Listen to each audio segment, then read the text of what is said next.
একটা gas delivery হওয়া বলি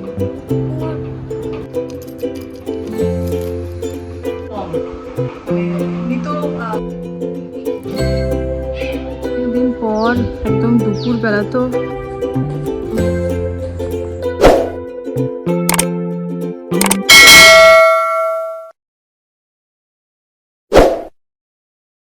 বন্ধুরা, লাইফস্টাইল উইথ সঞ্চয়িতা চ্যানেলের আরেকটা নতুন ব্লগে সকলকে ওয়েলকাম জানাই সকাল সকাল। তো আজ মঙ্গলবার, মোটামুটি বাজে এখন প্রায় 8:30 একটা নতুন ব্লগ শুরু করছি একটা সমস্যা নিয়েই। গতকাল তোমাদের সঙ্গে একটা মিনি ব্লগ শেয়ার করেছি, যেটাতে তোমাদেরকে জানিয়েছি আর কি যে আমাদের গ্যাসটা শেষ হয়ে গেছে। আর এখানে জানো কীরকম সিস্টেম চলছে, মানে গ্যাস মানে যেদিনই শেষ হচ্ছে একটা গ্যাস ডেলিভারি হওয়ার সঙ্গে সঙ্গে কিন্তু বুকিংও নিচ্ছে না। মোটামুটি 2 সপ্তাহ পর বুকিং নিচ্ছে, আবার বুকিং হওয়ার 15 দিন পর গ্যাস দিচ্ছে। মানে একটা গ্যাস 40 থেকে 42 থেকে 45 দিন পর্যন্ত চালাতে হবে। তো সেটা আর পসিবল হয়ে উঠলো না। এবারে আমাদের গ্যাস সিলিন্ডারটা 10 কেজির ছিল। তো যাই হোক, হয়ে গেছে একটা প্রবলেম। এবার কালকে রাত্রিবেলা তো বাইরে থেকে চুকে গেল, ঠিক আছে। আজকে এরপরে কি হবে, একটা স্বস্তির নিঃশ্বাস যে অনির্বাণকে বললাম, যখন ও বললো যে না, ইনভয়েস জেনারেট হয়েছে, মোটামুটি আজকে কিংবা কাল অবধি চলে আসবে। তো এখনও অবধি যতক্ষণ না আসছে ততক্ষণ অবধি একটা টেনশন তো কাজ করে, কি হবে। তো দেখি কিভাবে কি ম্যানেজ করা যায়। এবার মাথা খাটাচ্ছি আর কি, যে কি করলে কতটা মানে গ্যাস ছাড়া কি বানানো যেতে পারে, কিভাবে চালানো যেতে পারে যতক্ষণ না গ্যাস আসছে না খাবার দাবার নিয়ে। তো এই হলো চলছে। চলো ঘরে যাই, ব্রেকফাস্ট বানাই, অনির্বাণের অফিসও রয়েছে আজকে। চলো, চলে এসেছি রান্নাঘরে। গ্যাস ছাড়া সকালে জলখাবারে কি বানানো যায় ভাবতে ভাবতে মাথায় এলো স্যান্ডউইচই বানিয়ে নিই। তো এখানে চপারে আমি কিছুটা ক্যাপসিকাম, গাজর, শসা দিয়ে দিয়েছি, আর খুব ভালো করে একেবারে মিহিভাবে চপারে দিয়ে চপ করে নিলাম। এরপরে অ্যাড করলাম একটু দই, একটু মেয়োনিজ, একটু টমেটো কেচাপ আর সামান্য নুন আর গোলমরিচ। ব্যাস, খুব ভালো করে এরপরে মিক্স করে নিচ্ছি পুরো মিশ্রণটাকে। তারপরে স্যান্ডউইচ মেকারে দিয়ে সামান্য বাটার দিয়ে একটু গ্রিল করে নিলেই স্যান্ডউইচটা রেডি হয়ে যাবে। পিৎজা কাটার দিয়ে একটু কেটেও নিচ্ছি 3 কোনোভাবে। মোটামুটি চিন্তা যেটা করছিলাম সকালটা কি করব ম্যানেজ হয়েই গেল যেমন করে হোক। যাই, এটা অনির্বাণকে দিয়ে দিই, পোগোকে তারপরে ঘুম থেকে উঠাবো।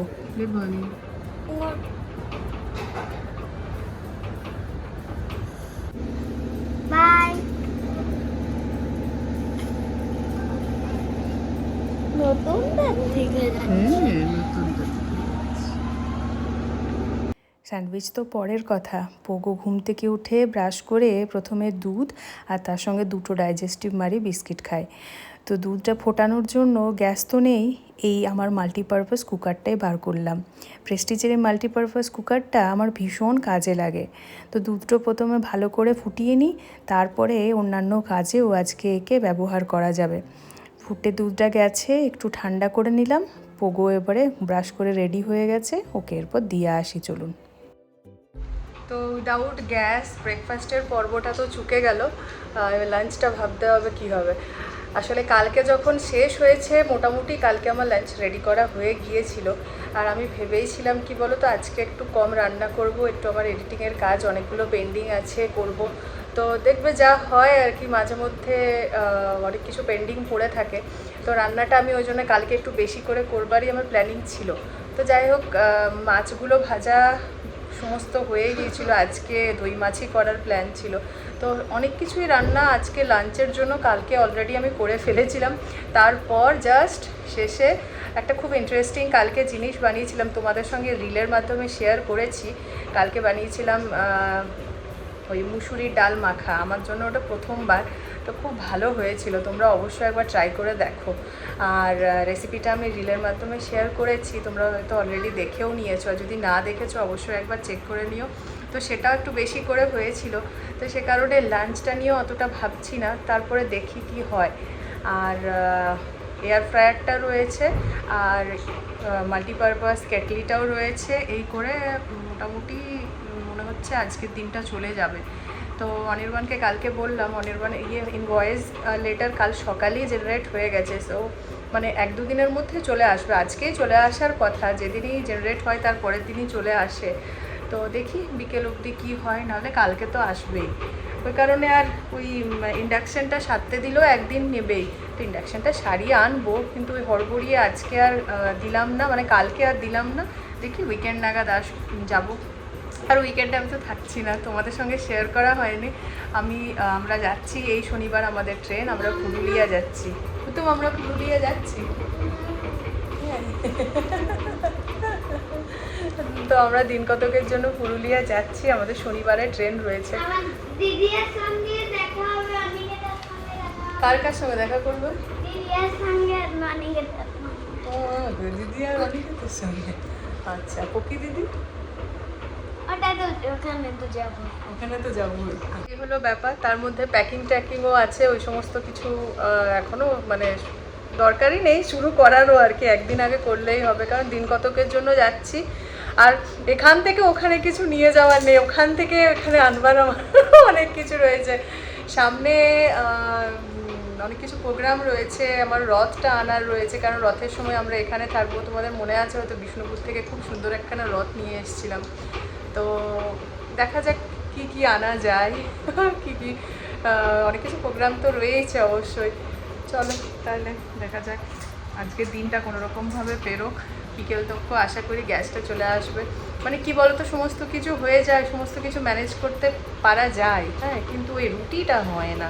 আর আমরা না ওই রাত্রিবেলায় ভাত খাওয়াটা ওই একদিন আধ দিন ঠিক আছে, মানে রোজ ঠিক মতো পছন্দ করি না আর কি।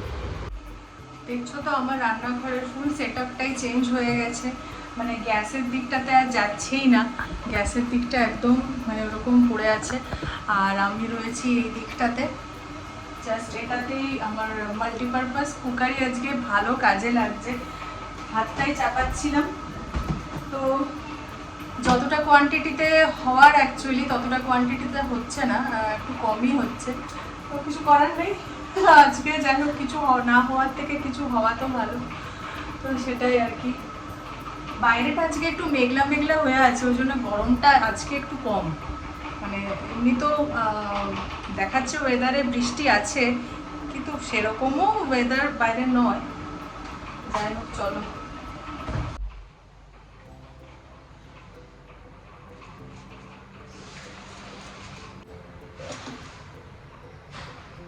ভাতটা এখানে হতে থাক, আর তার সঙ্গে দেখো মাছটা ভেজে রেখেছিলাম, এটা দই দিয়ে করব, দই দিয়ে মাছে হলে আমার গ্যাসের দরকার হয় না। আর তার সঙ্গে কালকে ওই ডাল মাখাটা করেছিলাম, সেই ডাল মাখাটা অনেকটাই রয়েছে, এটাকে একটু ছক দিয়ে আর একদম লিকুইড করে দেবো, যেরকম আমরা নর্মাল ডাল খাই। আমাদের হলে হয়ে যেত দই মাছ দিয়ে, আর একটু ভাজা বানাচ্ছি সেটা দিয়ে, কিন্তু পোগোর একটু ওই লিকুইড দিয়ে মাখা না হলে ওর খেতে অসুবিধা হয়, ওই জন্য এটাকে ডাল বানিয়ে দিচ্ছি। আর আজকে একটা নতুন ভাজা বানাবো ভেবেছি, আজকে বানাবো কি জানো, কুমড়ো আর তার সঙ্গে করলা একসঙ্গে ভাজা টাইপ, তো সেটা এয়ার ফ্রায়ারে ভেজে নেবো। আশা করি আজকে তো চুকে গেলে বেঁচে যাবো আর কি, বিকেল অবধি কি কালকে অবধি চলে আসবে, দেখা যাক কি হয়, এখনো অবধি কোনো খবর নেই।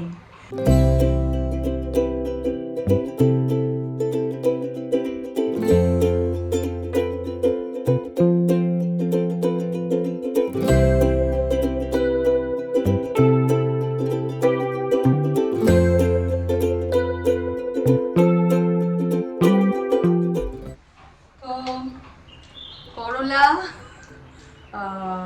পাম্পকিন, কুমড়ো, আলু, পেঁয়াজ একসঙ্গে কেটে নিয়েছি, যতটা ছোট ছোট করে কাটা সম্ভব, তারপরে আর এয়ার ফ্রায়ারে দিয়ে দেবো মোটামুটি 15 মিনিট মতো, 185-এ দিলে হয়ে যায়, ভাজি যে কোনো ভাজি রেডি হয়ে যায়।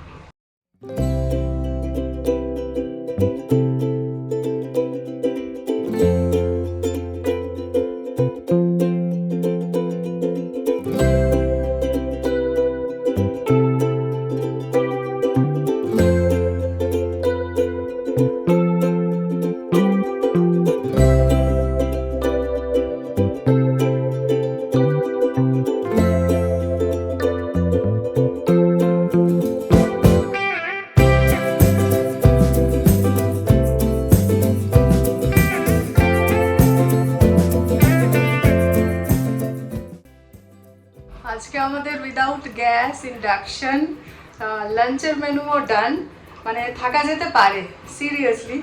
তবে হ্যাঁ, অবশ্যই এয়ার ফ্রায়ারটা কাজে দিয়েছে, আর আমার ওই মাল্টিপারপাস ইলেকট্রিক কেটলিটাও ভীষণ কাজে দিয়েছে। এক কাজ করছি, এই দুটো জিনিসেরই লিঙ্ক তোমাদের সঙ্গে শেয়ার করছি আমার ডেসক্রিপশন বক্সে। অবশ্যই যদি প্রয়োজন পড়ে ওখান থেকে চেক করে নিতেই পারো। আপাতত কি কি রেডি হলো চলো তোমাদের সঙ্গে শেয়ার করি। এই হলো আমাদের ভাত আজকে, এটাতেই ডালটা রেখে দিয়েছি আরও যাতে গরম করতে সুবিধা হয়। আর এই হলো ভাজিটা, আর এই হলো দই মাছ। একটু স্যালাড কুচিয়ে নেবো এটার সঙ্গে, তাহলে রেডি হয়ে যাবে। খেয়ে দিয়ে কাজ নেই, একদিন পর একদম দুপুরবেলা তো এত ভালো একটা মানে মোটামুটি ঠিকঠাক একটু ওয়েদার দেখতে পাওয়া যাচ্ছে। রোদ নেই, হালকা মেঘ মেঘ, মানে বৃষ্টি হওয়ার সম্ভাবনা তো এমনিতে মনে হচ্ছে না, কিন্তু ওয়েদারে দেখাচ্ছে, ওয়েদার ফরকাস্টে দেখাচ্ছে যে আজ মঙ্গলবার থেকে বৃষ্টি হতে পারে। এই হলো অবস্থা। খাওয়া দাওয়া কমপ্লিট, এরপর একটু রেস্ট নেওয়া দরকার আর কি। মানে এটা হয় আর কি, না হলে ওগো সারাটা দুপুর এমন দাপিয়ে বেড়াবে, আর ওকে শান্ত করতে গেলে আমার কোনো কাজ হবে না। এডিটিংয়ের কাজটা আমি এরপরেই করি, মোটামুটি 3:30 পর্যন্ত সমস্ত চুকে গেলে ওকে নিয়ে শুই, ও ঘুমিয়ে পড়ে, তারপরে আমি এডিটিংয়ের কাজটা করি। ওই জন্য দেখবে আমার ব্লগ মোটামুটি বিকেল দিকে আসে। চেষ্টা করি আমি মোটামুটি 5টা থেকে 5:30টার মধ্যে পোস্ট করার। যেদিন নেটওয়ার্ক সাথ দেয় সঙ্গে সঙ্গে আপলোড হয়ে যায় সেদিন হয়, কিন্তু কোনো কোনো দিন এত বাজে নেটওয়ার্ক থাকে, মানে এখনও মনে হচ্ছে সেটা ম্যাক্সিমাম দিনই হয়ে যাচ্ছে। দেখায় আপলোড আজকে করছি 5টা নাগাদ, মানে 4টা নাগাদ ধরো আপলোডে বসিয়েছি, সেটা আপলোড হয় রাত্রি 10টায় কমপ্লিট হয়। এবার রাত 10টার সময় ব্লগ আবার দিয়ে কি করব, ওর জন্য পরের দিন আবার সকাল হয়ে যায়। এবার সকালবেলা মানেই 10টা 11টা হয়, তখন আবার সমস্ত কিছু করে পোস্ট করতে এই হয়, মানে কিছু করার নেই। চেষ্টা করি আমি দিতে, টাইমটা আমার ওটাই 5টা থেকে 5:30টার মধ্যে বিকেলবেলা, বরাবর আমি ওই সময়টাতেই দিই। কিন্তু ওই যদি হয়ে যায় 7টা পর্যন্তও যদি হয় তাও দেখবে আমার ব্লগ আসে, কিন্তু যদি 10টা বেজে যায় 9টা বেজে যায় তখন আর মনে হয় না সেদিন দিই, তখন তার পরের দিন আবার দিই। ওই জন্য আমার গ্যাপও হয়ে যায়, মানে ইচ্ছাকৃতভাবে আমি গ্যাপ করি না, একটা দিনই গ্যাপ দিই, একদিন ছাড়া ছাড়াই দেওয়ার চেষ্টা করি। এবার ধরো অনেকগুলো ব্লগ রয়ে যায়, তখন আমি কি করি প্রতিদিনেই দেওয়ার চেষ্টা করি, মানে চেষ্টা আমি করি কন্টিনিউ ঠিক মতো দেওয়ার, কিন্তু ওই আর কি সবসময় সব জিনিসটা আর কি হয়ে ওঠে না। এবার আমার হয়ে উঠলো, তখন আমার নেটওয়ার্ক সাথ দিল না, এইরকমভাবেই চলতে থাকে। যাই হোক চলো, ঘুমটা পাড়াই, আমি আবার এডিটিংয়ে বসি। বিকেল প্রায় 5টা, অনির্বাণের ফোন আসতেই চাবি নিয়ে তড়িঘড়ি করে নিচে ছুট দিয়েছি। আমাদের গ্যাস অলরেডি চলে এসেছে, নিচে ওয়েট করছিল। রান্নার দিদিও আসে আমাদের 6টার সময়। গতকাল তো গ্যাস শেষ হয়ে যাওয়ার জন্য খাবার বানাতেই পারিনি, ঘুরে গেছে। আজকে বেগুনের ভর্তা বানিয়েছে ডিনারে, আর সন্ধ্যের চাটা আজকে গ্যাসেই বানানো হলো। তাহলে উফ, কী যে চিন্তার অবসান ঘটলো বলে বোঝাতে পারবো না। যাই হোক চলুন আজকের ব্লগটা শেষ করছি। Thanks for watching.